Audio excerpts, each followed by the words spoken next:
Hi friends, YouTube पर आप सभी का स्वागत है। दोस्तों, फिर से मैं BHDEE 182 का इकाई 8 का जो सबसे महत्वपूर्ण इम्पोर्टेंट टॉपिक है, संप्रेषण के विविध रूप। दोस्तों, ये बहुत ही इम्पोर्टेंट टॉपिक है और इस टॉपिक के अंतर्गत जितने भी सब टॉपिक दिए गए हैं, यह खासकर एग्ज़ाम के लिए बहुत इम्पोर्टेंट है। और जब आप एग्ज़ाम देने जाएंगे तो देखेंगे कि इसमें से प्रश्न रहता ही है। तो इकाई 8 के अंतर्गत जितने भी टॉपिक है उसको पढ़ना बहुत ही आवश्यक है, जिससे कि आप अच्छे नंबर पा सकते हैं।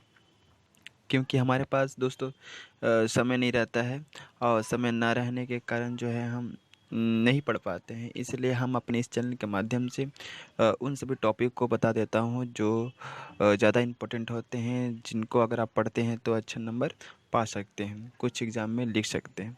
तो दोस्तों, बिना लेट किए हुए में हम भी अपने पॉइंट पे आते हैं। दोस्तों, इकाई 8 के अंतर्गत जो है दिया गया है संप्रेषण के विविध रूप। ओके, इसके अंतर्गत हम जो है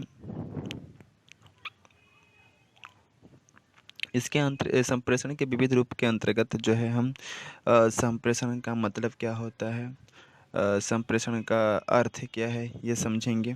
ओके, संप्रेषण कितने प्रकार के होते हैं, संप्रेषण के कौन कौन से लक्षण होते हैं, इस चीज़ के बारे में हम जानेंगे। तो दोस्तों, ये बहुत ही इम्पोर्टेंट टॉपिक है और मैं इस टॉपिक को समझाने का प्रयास करूँगा, इसलिए आप मेरे इस वीडियो को अंत तक देखते रहें। तो दोस्तों, चलिए स्टार्ट करते हैं। ओके, देखिए मैं फिर से बता दे रहा हूँ। इसके अंतर्गत हम सीखेंगे कि संप्रेषण का अर्थ। ओके, मौखिक संप्रेषण के कितने प्रकार होते हैं, अपभाषा के मुख्य लक्षण क्या हैं, लिखित संप्रेषण क्या होता है, लिपि क्या होता है। ओके, लिपि के जो प्रकार होते हैं वह क्या है, आंगिक संप्रेषण क्या है, आंगिक संप्रेषण की मुख्य श्रेणियाँ कौन कौन सी होती है। ओके, आंगिक संप्रेषण की कठिनाइयाँ क्या क्या है। तो हम इस टॉपिक के अंतर्गत इस वीडियो में तो पूरा नहीं पढ़ेंगे, लेकिन हम इस टॉपिक के अंतर्गत कुछ पढ़ेंगे और कुछ जो बचेगा हम नेक्स्ट वीडियो में बताएंगे। ओके, तो इस वीडियो के अंतर्गत जो है सबसे पहले हम आप सभी को बताएंगे कि संप्रेषण का अर्थ और सिद्धांत। ओके, तो संप्रेषण का मतलब बस आप यह समझिए कि संप्रेषण का मतलब होता है बातचीत। ओके, जैसे कि हम अपने दोस्तों से, मित्रों से या अपने घर के परिवारों से जो बातचीत करते हैं, वही संप्रेषण है। बातचीत करने का जो माध्यम है वही क्या है, एक संप्रेषण है। संप्रेषण का मतलब ही होता है बातचीत, वार्तालाप करना। ओके, तो संप्रेषण एक सामाजिक प्रक्रिया है और इस प्रक्रिया में अकेला व्यक्ति संप्रेषण करने में असमर्थ होता है। सही बात है, संप्रेषण जो होता है वह सामाजिक क्रिया है। हर एक समाज के व्यक्ति जो है बातचीत करते हैं, वार्तालाप करता है, चाहे वह किसी भी व्यक्ति से हो। ओके, कोई अकेला व्यक्ति संप्रेषण नहीं कर सकता। कर सकते हैं क्या? नहीं। अगर हम चाहें कि केवल हम अपने खुद से बात करें तो नहीं। संप्रेषण का मतलब होता है कि एक व्यक्ति दूसरे व्यक्ति को क्या कुछ कहे और दूसरा व्यक्ति जो है कुछ सुने। ओके, संप्रेषण का मतलब है कि एक वक्ता होना चाहिए और एक श्रोता होना चाहिए। ओके, इसलिए संप्रेषण का अर्थ होता है, संप्रेषण जो है का मतलब अर्थ होता है एक बातचीत। यानी कि संप्रेषण एक सामाजिक प्रक्रिया है और इस प्रक्रिया में अकेला व्यक्ति संप्रेषण करने में क्या होता है, असमर्थ होता है। उसे एक श्रोता की ज़रूरत होती है। जैसा कि अभी मैंने बताया, अगर एक व्यक्ति कोई बात करता है तो दूसरा व्यक्ति उसे सुनता है। जाहिर सी बात है, जब हम कुछ बोलते हैं तो कोई व्यक्ति क्या होता है, उसे सुनता है। अगर एक व्यक्ति कोई बात करता है तो दूसरा व्यक्ति उसे सुनता है। अतः व्यक्ति सामाजिक होने के साथ साथ संप्रेषणशील भी होता है। दोस्तों, याद रखना है, व्यक्ति जो है सामाजिक तो है ही और सामाजिक होने के साथ साथ क्या होता है, संप्रेषणशील भी होता है। वस्तुतः संप्रेषण का अर्थ है किसी एक संदेश को दो व्यक्तियों या समूह को एक समान या उसी प्रकार दूसरे के पास भेजना। समझ में आया दोस्तों? संप्रेषण का अर्थ होता है किसी एक संदेश को दो व्यक्तियों के पास या किसी समूह के पास क्या उन लोगों के पास भेजना, वही संप्रेषण कहलाता है। यानी कि एक स्थान से दूसरे स्थान में संदेश या जानकारी भेजना भी क्या है, संप्रेषण है। ओके, यानी कि हम अपने व्हाट्सएप से या फेसबुक से होता है, या किसी भी इंटरनेट के माध्यम से हम क्या करते हैं, अपने बातों को जो है दूसरों तक पहुंचाते हैं। ओके, तो एक स्थान से दूसरे स्थान में संदेश या जानकारी भेजना भी संप्रेषण है। इसमें वक्ता, श्रोता और संदेश के अतिरिक्त स्रोत, माध्यम और लक्ष्य भी होते हैं। वक्ता या संप्रेषणकर्ता अपना संदेश स्व अभिव्यक्ति से, पत्र पत्रिकाओं के माध्यम से, पुस्तकों के माध्यम से, टेलीफोन, मोबाइल, टीवी, रेडियो यंत्र आदि विविध पद्धतियों से प्रेषित करता है। सही बात है। हम अपनी बातों को क्या किस माध्यम से दूसरों तक पहुंचाते हैं, या तो टेलीफोन से, या तो पत्र पत्रिकाओं के माध्यम से, पुस्तकों के माध्यम से, मोबाइल के माध्यम से, टीवी के माध्यम से, रेडियो के माध्यम से। ये सभी माध्यम है जिसके द्वारा जो है हम अपनी बातों को, हम अपने मन के विचारों को क्या करते हैं, दूसरों तक पहुंचाते हैं। यही संप्रेषण का माध्यम होता है। संप्रेषण परस्पर संबंधों का निर्माण करता है। सही बात है।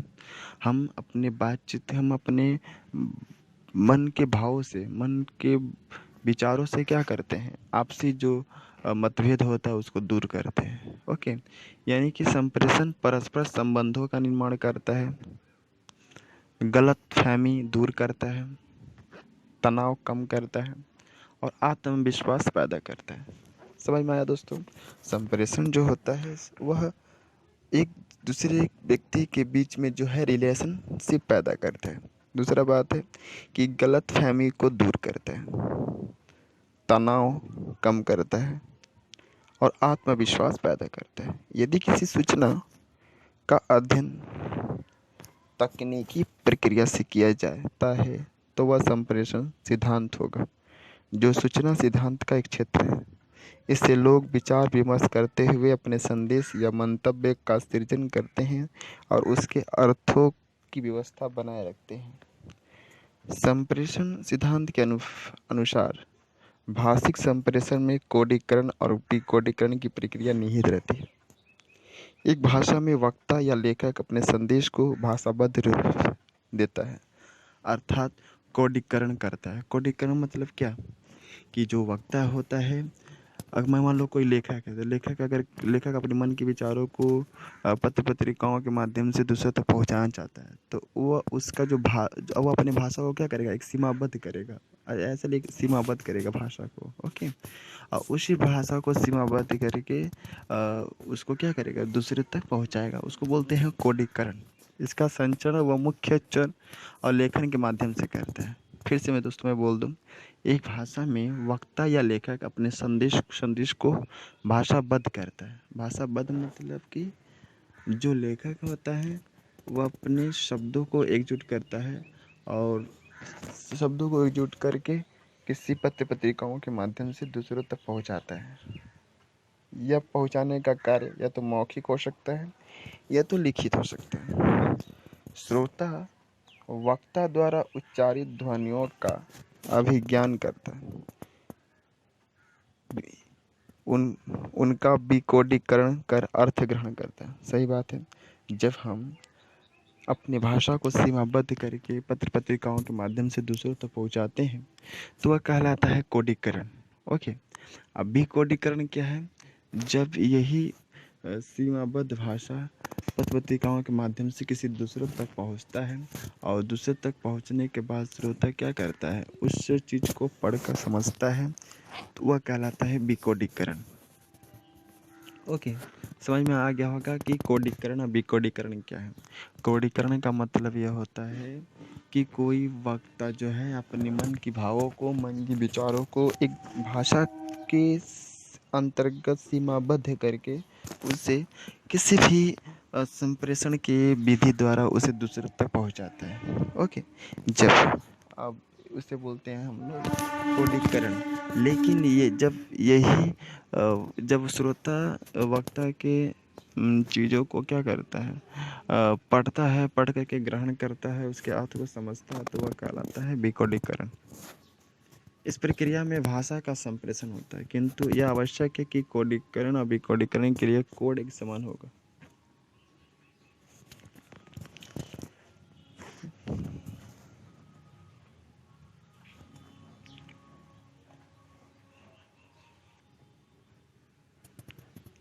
तो दोस्तों, आई थिंक आप सभी लोगों को समझ में आया होगा कि संप्रेषण का मतलब क्या होता है। फुल एंड फाइनल मैं फिर से बोलता रहा हूँ, संप्रेषण का मतलब होता है कि हम अपने मन के विचारों को जो दूसरों तक पहुँचाते हैं, वही संप्रेषण कहलाता है। यानी कि जब कोई व्यक्ति किसी दूसरे व्यक्ति को कुछ कहता है, तो वो क्या कहलाता है, संप्रेषण कहलाता है। ओके, संप्रेषण का मतलब है कि जब हम अपने मन के विचारों को, मन के भावों को, इन चीज़ों को क्या करते हैं, किसी माध्यम का सहारा लेकर के या मौखिक रूप से ओरली क्या कहते हैं, किसी दूसरे तक पहुंचाते हैं, तो यह कहलाता है संप्रेषण। संप्रेषण का कोई व्यक्ति जो है अपने मन के भावों को, मन के विचारों को किसी भी माध्यम से प्रेषित कर सकता है। चाहे वह माध्यम पत्र पत्रिका हो सकता है, मैगजीन हो सकता है, टीवी हो सकता है, टेलीफोन हो सकता है, ये कंप्यूटर हो सकता है, मेल हो सकता है, कोई भी चीज़ हो सकता है। ओके, इन सब चीज़ों के का सहारा लेकर ही व्यक्ति क्या करता है, अपने संदेशों को एक जगह से दूसरे जगह तक पहुंचाता है। यानी कि किसी भी संदेश को एक जगह से दूसरे जगह तक पहुंचाना ही संप्रेषण कहलाता है। ओके, संप्रेषण के माध्यम निम्नलिखित हो सकते हैं। फिर इसके अंतर्गत मैंने बताया कि कोडीकरण क्या होता है। कोडीकरण का मतलब होता है कि जब वक्ता अपने मन के विचारों को किसी दूसरे तक पहुंचाना चाहता है, तो वह अपने भाषा को सीमाबद्ध करता है। यानी कि एक ऐसा भाषा चुनता है और उस भाषा के अंतर्गत शब्दों का चयनीकरण करता है, और चयनीकरण करके अपने मन के विचारों को उस चीज़ में, उस पत्र पत्रिकाओं के माध्यम में व्यक्त लिखता है। और जब यही पत्र पत्रिका जब श्रोता तक पहुंचता है और श्रोता तक पहुंच करके श्रोता उसको अर्थ को समझता है, तो वह विकोडीकरण कहलाता है। ओके, और जब वक्ता भेजता है श्रोता के पास, तो वह कहलाता है कोडीकरण। तो यही समझता है। लेकिन दोस्तों, मैं फिर से आप सभी को बता दूं कि यह बहुत इम्पोर्टेंट टॉपिक है, और इसको पढ़ना समझना बहुत ही आवश्यक है, क्योंकि ये बहुत ही इम्पोर्टेंट क्वेश्चन है और इसमें से प्रश्न आएंगे ही आएंगे, 100% संभावनाएं हैं। इसलिए आप जो है डिटेल्स में अच्छे से पढ़ सकते हैं, इस वीडियो को स्किप करके, और समझ सकते हैं। बस समझ लीजिए कि संप्रेषण का मतलब क्या होता है। अगर थोड़ा बहुत भी समझ जाते हैं, तो आप जो है एग्ज़ाम में जा कर के कुछ लिख पाएंगे और अच्छे नंबर पा सकेंगे। तो दोस्तों, मिलते हैं नेक्स्ट वीडियो में। और आप सभी से रिक्वेस्ट है कि जो अगर आप मेरे चैनल पर नए हैं, तो मेरे चैनल को सब्सक्राइब कर सकते हैं, क्योंकि मैं हमेशा ये ईयर वाइज जो होता हूँ, सीजन वाइज जो होता हूँ, हमेशा नए क्वेश्चन के वीडियो लाते रहते हैं, जो एग्ज़ाम की दृष्टि से ज़्यादा इंपॉर्टेंट होते हैं। तो आप मेरे चैनल को सब्सक्राइब कर सकते हैं और कमेंट कर सकते हैं if you ask any question. Okay, thank you.